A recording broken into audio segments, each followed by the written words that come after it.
Kumusta kayong lahat? Hiyori nga pala ng Wano Kuni Anime. Ito na fam ang nagbabagang mga patikim natin para sa paparating na chapter 1161 ng One Piece. Sana pala'y ilike niyong videong to at sana'y huwag niyong skip kahit yung maikling ads lang dahil sobrang laking tulong na nito sa akin at sa ating channel.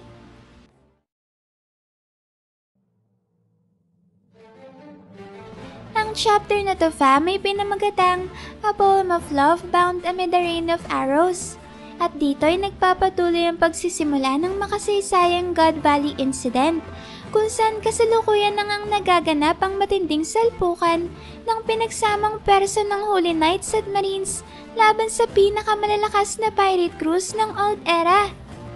Unang ang pinakita dito fam ang engkwentro ni Dragon sa babaeng Holy Knight na may matutulis na ngipin, kung saan tumira ng isang malalaser beam na atake ang babaeng Holy Knight na buong perso namang tumama kay Dragon.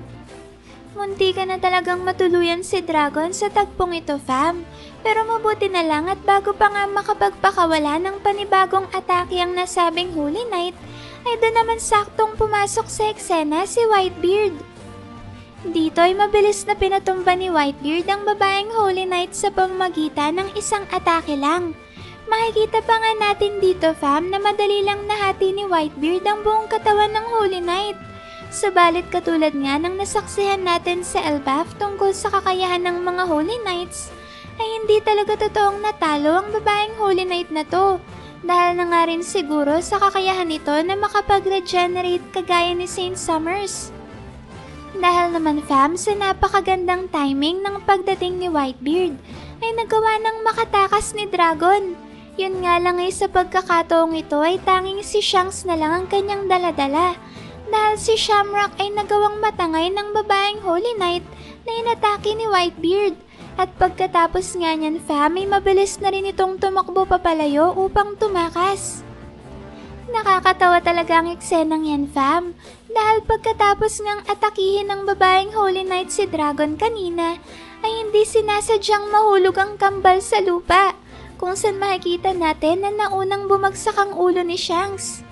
Gayon pa man fam ay nakabuti pa rin talaga ang perpektong timing ni Whitebeard dahil hindi lang si Dragon ang nailigtas nito kundi pati na rin ang kinabukasan ni Shanks. Imagine niyo yun fam kung nagtagumpay ang babaeng Holy Knight na yon sa pagtapos sa buhay ni Dragon. E di sana'y wala tayong One Piece na ina-enjoy ngayon dahil hindi na may papanganak si Luffy kung nauna nang mawala ang kanyang ama. Isa pa fam ay kung sakaling ang namatay si Dragon sa tagpong ito ay hindi niya sana may liligtas at madadala si Shanks papalayo kay Saint Garling. At dahil dyan, ay siguradong magiging isang Holy Knight din si Shanks kung nagkataon. Grabe, ang laki pala ng utang na loob nating mga One Piece fans kay Whitebeard dahil tatlo sa pinakamahalagang karakter sa kwento ang kanyang nailigtas sa pagkakataong to. At yun nga ay sina Dragon, Shanks at Luffy. Pagkatapos naman yan fam, may makikita natin na marami palang mga pirata ang nagtraidor kay Rock sa hindi pa sinasabing dahilan. Kaya naman dahil dyan ay pinagtulungan ng mga kalabang pirata si Rox. Mabuti na nga lang fam at nanatili ang katapatan ni na Whitebeard, Kaido at Big Mom sa kanilang kapitan. Kaya nagtulong-tulong ang mga ito na lampasuhin ang mga traidor na pirata. Nakakatuwang isipin fam na ang tatlo sa pinakatapat na crew ni Rox ang siyang naging pinakamalalakas na pirata ng bagong henerasyon at tinanghal pa bilang mga Emperors of the Sea. Pero ang mas matindi pa dyan fam ay ang nangyari sa sumunod na eksena. Dahil sa pagkakataong ito ay biglang dumating si Garp at dali-dali niyang hinarangan sina Whitebeard, Kaido at Big Mom. Dito fam ay kagad na kumilos si Big Mom at gumamit ng isang malakas na fire attack upang babagsakin si Garp. Subalit pagkatapos niyang tumama ng fire attack ni Big Mom kay Garp, ay wala man lang itong naging epekto sa Vice Admiral. At kapansin-pansin na nagpatuloy lang siya sa kanyang pag-atake sa tatlo. Grabe fam no? Kahit mag-isa lang si Garp ay hindi man lang siya nagdalawang isip na harapin ang tatlo sa pinakamalalakas na crew ni Rox. At pagkatapos nga niyan fam ay naging kabaliktaran naman ang sumunod na aksyon ni na Whitebeard, Kaido at Big Mom. Dahil imbes nga na pagtulungan nilang labanan si Garp, ay nagdesisyon na lamang silang tumakbo papalayo sa Vice Admiral.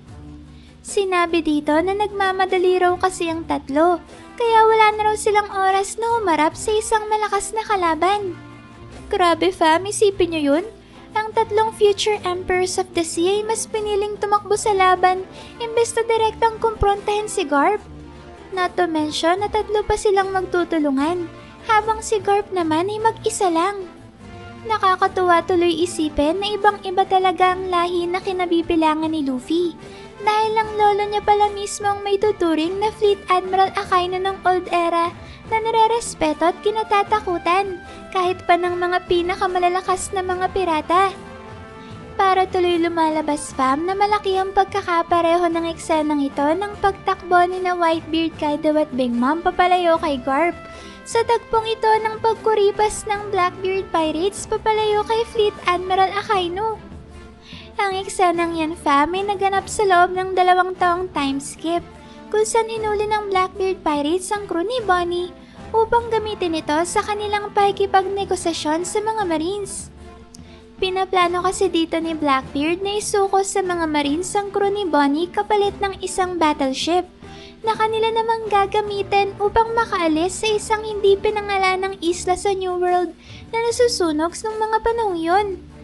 Dito fam ay iniulat ni Van Ogre sa kanyang kapitan. Natanaw na raw niya ang mga Marines na papalapit na ngayon sa isla. Sumagot naman si Blackbeard at sinabing siguraduhin lang daw ng mga Marines na dinala ng mga ito ang hinihingi nilang battleship dahil kung hindi ay mananagot raw ang mga ito sa kanila. Kinumpirma naman ni Van Ogre na dala ng araw ng mga Marines ang battleship. Subalit mukhang wala raw balak ang mga ito na ibigay ang battleship na yon sa kanila. Muli namang napatanong si Blackbeard kung paano daw nasabi ni Van Ogre.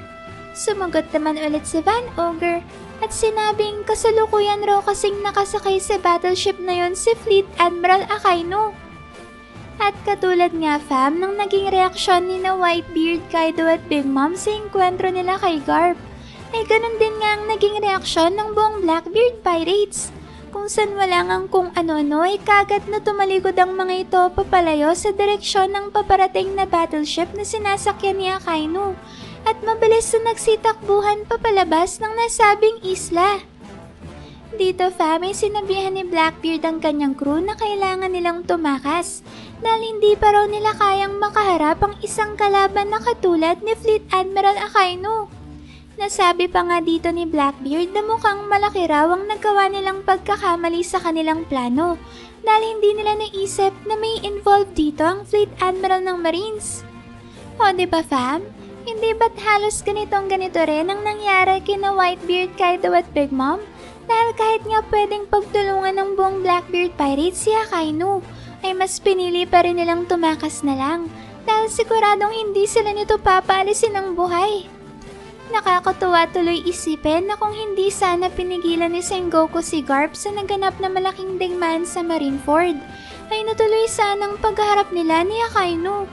Yun nga lang fam ay wala na si Garp sa kanyang prime sa panahong yun, kaya naman malaki ang dehado niya kung natuloy nga ang kanilang laban. Kahit nga fam si Whitebeard ay medyo nadehado na rin kay Akainu nung nagsalpukan silang dalawa sa Marineford. At nung panahong yun ay nasunog pa nga ng dating admiral ang kalahati ng mukha ni Whitebeard. Kaya mapapaisip na lang tuloy tayo ngayon na kung pareho pa kayang nasa prime sina Garp at Whitebeard, ay magagawa kaya nilang mapabagsak si Fleet Admiral Akainu sa isang one-on-one na laban? At kung may pagkakahawig nga ang naging reaksyon ng Blackbeard Pirates kay Fleet Admiral Akainu sa pagtakbo ni na Whitebeard, Kaido at Big Mom kay Vice Admiral Garp, ay meron din naman syempreng pagkakapareho si Luffy sa kanyang lolo. Hindi ba't kanina'y hindi naapektuhan si Garp ng malakas na fire attack ni Big Mom? Si Luffy naman ay hindi rin tinabla ng malaulang lightning bolt ni Linlin.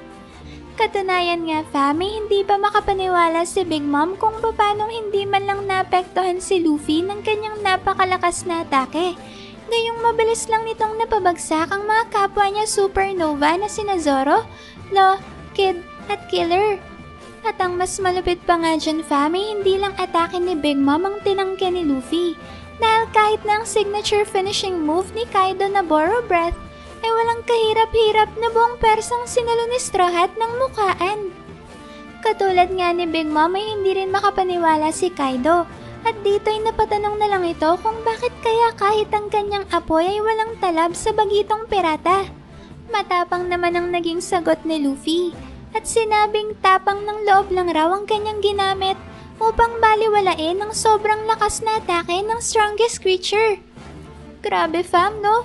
Maglolo nga talaga itong sina Garp at Luffy dahil baliwala lang sa kanila ang mga atake ng mga Emperors of the Sea. Sa pagpapatuloy naman ng maalamat na God Valley Incident ay makikita na nga natin ang parehong grupo ng Roger Pirates at Rocks Pirates na sina Whitebeard, Big Mom, Kaido at Shiki na malapit nang makarating sa syudad na bahagi ng isla kung saan nakakulong si Shaki. Makikita rin naman natin sa puntong to si Shaki na nagawa na palang makatakas ng mag-isa mula sa kanyang pagkakakulong. Subalit sa kasamaang palad ay nahuli siya kagad ni Saint Summers. Muntikan pa ngang mapatay ni Saint Summers si Shaki sa eksenang to fam. Subalit sa huling sandali nga ay naganap ang isang makapigil hiningang tagpo. Dito fam ay makikita natin ang parehong crew ni na Roger at Rocks na nag-uunahan na makapunta sa kinaroroonan ni Shaki. Sa puntong to fam ay nagdesisyon naman si Roger na magparaya kay Rayleigh at ipaubaya na lang ang pinapangarap nilang babae sa kanyang kaibigan. Dahil dyan fam ay gumawa ng paraan si Roger upang mabilis na makarating si Rayleigh sa kinaroroonan ni Shaki. At si Roger na rin ang siyang humarang sa iba pang mga pirata na nagbabalak pumunta kay Shaki, katulad na lang nga ni Whitebeard. Dito fam ay parehong sinuportahan ni na Roger at Gaba ng kanilang kaibigan. At sa isang ang napakabangis na eksena fam, ay makikita na natin si Rayleigh na nagawang mapabagsak si Saint Summers sa pamamagitan ng isang atake lang at matagumpay na nailigtas si Shaki mula sa Holy Knight. Ayan fam, sa wakas ay makikita na nating umaksyon si Rayleigh at mukhang hindi man lang siya pinagpawisan sa pagpapatumba kay Saint Summers. Parang medyo nakakadismaya tuloy ang hina ng mga Holy Knights dahil wala man lang silang binatbat sa mga malalakas na pirata ng Old Era. Ang tanong lang natin ngayon fam ay gaano kaya kalakas si Saint Garling at tanging siya lang ang pumasa kay Imsama upang maging isang future Gorosei. Kikilos din kaya si Saint Saturn sa labanang ito? At sino naman kaya ang kanyang makaharap? At ang pinakamabigat na tanong sa lahat fam ay ano nga kaya ang totoong nangyari at bakit sinabi ni Sengoku na pinagtulungan ni Garp at Roger si Rocks, gayong mabuti naman ang intensyon nito. Kayo ba fam? Ano sa tingin nyo? Kayo na lang ang bahalang magbahagi dyan sa baba ng mga sagot nyo at kung may masasabi pa kayo sa matitinding spoilers na to sa chapter 1161. Maraming salamat fam sa solid at walang sawa niyong pagsuporta sa akin at sa ating channel. Sana'y palagi kayong ligtas at nasa mabuting kalagayan. Mag-ingat kayo palagi. See you on our next video and stay good fam!